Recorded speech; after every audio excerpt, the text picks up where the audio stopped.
Welcome to the Deep Dive, where we aim to give you the crucial insights you need to stay truly informed.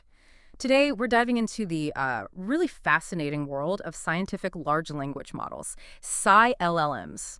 Think of it like AI learning to speak, see, and even reason in the language of science itself. That's our mission today.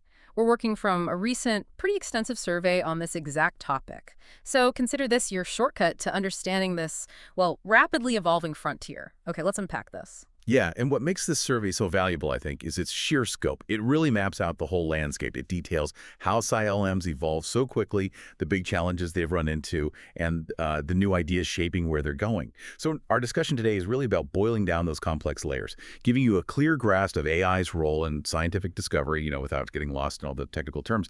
What's fascinating here is And the speed of evolution you mentioned, it's genuinely been quite astonishing, hasn't it?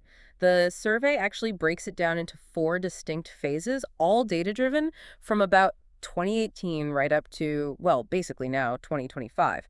So the first phase, 2018 to 2020, that was all about transfer learning. right, that's where they started taking models like SciBird, BioBird, PubMedBird.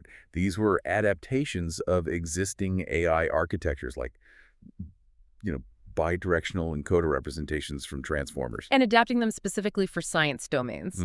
By pre-training them on huge amounts of scientific literature. And that showed a pretty significant leap in understanding scientific text, right? Much better than the general model. Oh, definitely. It was a key first step. Instead of starting from scratch, they leveraged the general language understanding already there and then just fine-tuned it with scientific data. That gave them a real head start in learning the language of science.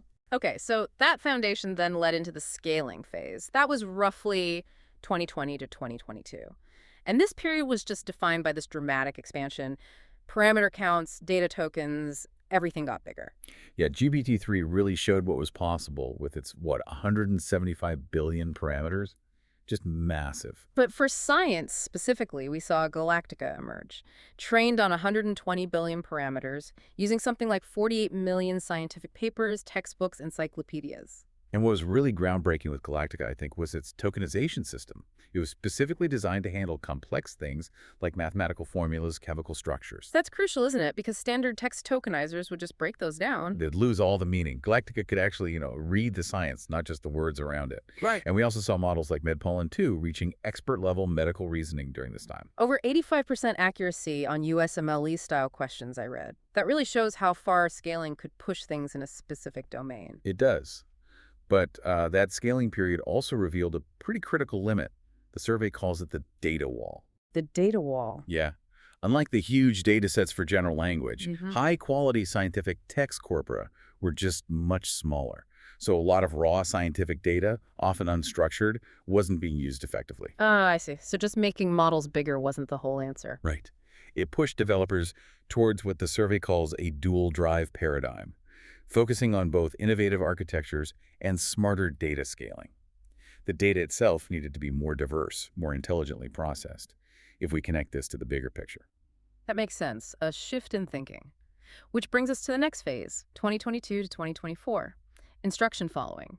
Here, the focus moved, beyond just raw capacity towards alignment, making models more precise, more useful. Exactly. Using techniques like reinforcement learning from human feedback to adapt them for specific tasks, and open source architectures like Llama and Qwen became really important here. Enabling lots of different scientific applications.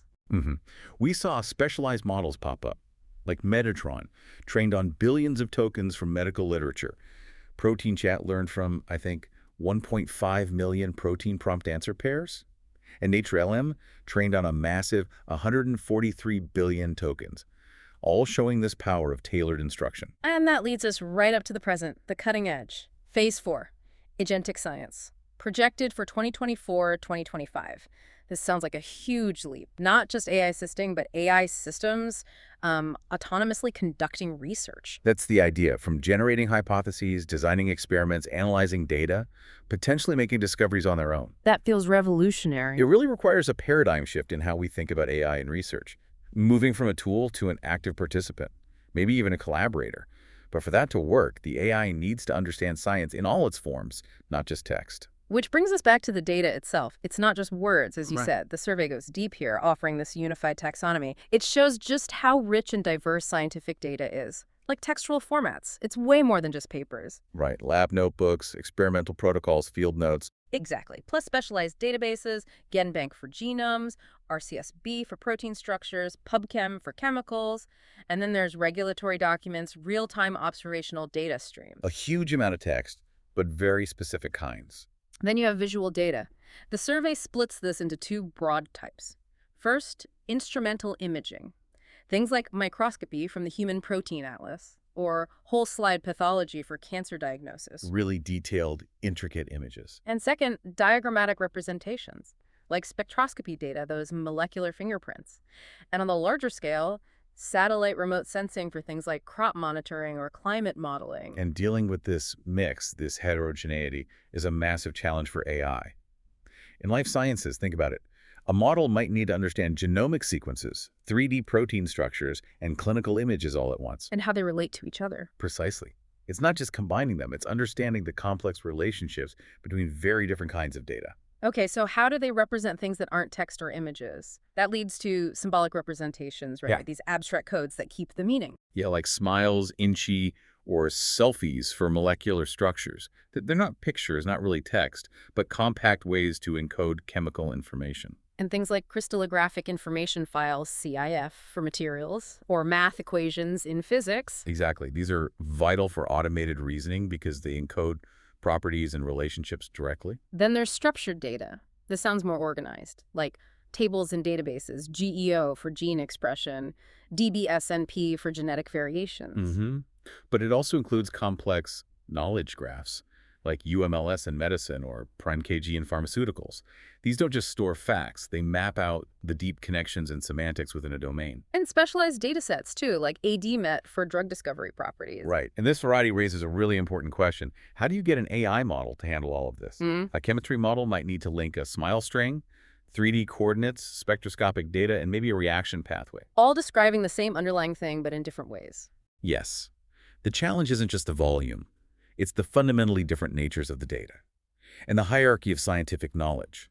Scientific data has this built-in meaning, these domain semantics, that standard tokenization often destroys. So you need new architectures, ones that can maintain invariance, recognize the same molecule however it's shown, and handle reasoning across these different modes. Given all that complexity, setting the bar for quality and how we evaluate these Sci-LLMs must be incredibly important.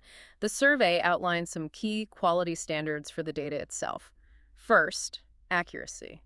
How well does the data reflect reality? Like the geolocation accuracy of Landsat 8 satellite images, maybe 15 to 30 meters. Or the reliability of data from the materials project based on first principles calculations. That level of accuracy is critical for making real-world predictions, isn't it? Absolutely. It means you can trust the model's outputs for things like tracking environmental change or designing materials. Okay, then completeness. Does the data set cover everything it should, structurally over time, like needing 30x sequencing depth in genomics to reliably find mutations? Yeah, ensuring you don't miss critical information. And timeliness. How up-to-date is the data? You mentioned the Johns Hopkins COVID-19 dataset being updated daily, NASA's MODIS satellite data too. That speed is vital. Crucial for rapid response and monitoring. Finally, traceability. Being able to track the data's journey, its origin, any changes. Following FAIR principles, findable, accessible, interoperable, reusable, using things like digital object identifiers, DOIs. Transparency and reproducibility depend on this. So with these high standards for data, how do we evaluate the models built on it? Well, it's clear that the usual NLP benchmarks just don't cut it for Sci-LLMs. They aren't enough. We need specialized ways to evaluate them, like testing expert-level scientific knowledge comprehension and retrieval. Going beyond general facts to specific equations, constants, theories. Right. Benchmarks like SciBench and SciNoEvil try to do this. Another dimension is scientific reasoning and problem solving. Can the AI apply formal logic, generate hypotheses? And fundamentally, understanding multimodal scientific data. Diagrams, figures, tables, those specialized formats like chemical structures or lab images. Which SciBench's multimodal subset tests specifically. And what's really striking, the survey highlights this figure, showing a stark contrast in performance. Oh, what kind of contrast? Well, leading closed-source models might score 80–95% on general benchmarks like MMLU Pro. Pretty good. But put them against frontier scientific stress tests like Humanity's Last Exam or Scientist's First Exam, their accuracy plummets. Plummets how much? down to like 240%. It's a massive drop. Wow, from potentially 95% down to as low as 2%. That's not just a drop, that's a chasm. It really exposes the gap. It shows current LLMs struggle significantly with deep scientific reasoning and genuine domain expertise, even if they seem good on broader tests. That suggests a fundamental difference between general knowledge and deep scientific understanding for these models. So looking at why that gap exists, what are the main data challenges holding them back? The survey points to a major data bottleneck, doesn't it? Yes, an overwhelming amount of the training data is still text. This creates a critical gap in high-quality, AI-ready experimental and observational data. Meaning the models learn to describe science, maybe, but not grasp its underlying principles from the raw evidence. That seems to be a major part of it. And then you have multi-level biases layered on top, like publication bias, positive results get published more often. Skewing the data towards successes. Right. And language bias, with English dominating. Domain bias, like PubMed focusing heavily on biomedicine. Even author and institutional biases, where certain researchers or places contribute disproportionately. And there are systemic problems, too, like the data traceability crisis. Yeah, missing information about where data came from or how it was processed makes it hard to trust or reproduce results. And scientific data latency, new discoveries taking too long to get into the training data. Exactly. The models fall behind. And then there's just the general lack of AI readiness. Data isn't structured well for AI use. It requires a ton of work. With all those data issues, it seems challenging to think about AI taking an even more active role. But that's where the survey introduces this idea of scientific agents. Here's where it gets really interesting. This is the paradigm shift. These aren't just passive models anymore. They're AI systems designed to actively participate in scientific discovery. How would that work? Well, imagine LLMs using tools. Integrating with lab instruments, running simulations, controlling robots. We're seeing early examples of multi-agent collaboration AIs working together. Even self-evolving agents. Self-evolving, learning from their own experiment. Precisely. Refining hypotheses, adjusting protocols based on outcomes. Examples like cost scientists using GPT-4 with cloud labs for chemistry experiments, or ChemCrow integrating GPT-4 with specialized chemistry tools. So they become active partners in the lab, almost? That's the direction. But supporting these agents requires equally advanced data ecosystems for Sci-LLMs. You need this closed-loop feedback between autonomous experimentation and data infrastructure. The experiments generate data, which improves the agent, which runs better experiments. A cycle. Exactly. And this needs sustainable ways to share data. Plus, really robust data safety and privacy. De-identification, following rules like GDPR. And there are technical data challenges, too. Processing it all? Big ones. Optimizing the data pipelines. Developing better specialized tokenization for scientific terms. And, crucially, figuring out how to represent non-sequential data like 3D molecules or gene networks within these transformer architectures that are mainly built for linear text. Trying to fit a complex 3D structure into a 1D text model sounds tricky. It demands fundamentally new ways to think about representing scientific information for AI. What an incredible journey we've covered today. From those first steps in transfer learning, through scaling, instruction following, all the way to this, well, really dynamic promise of scientific agents, it's clear Sci-AI is pushing boundaries.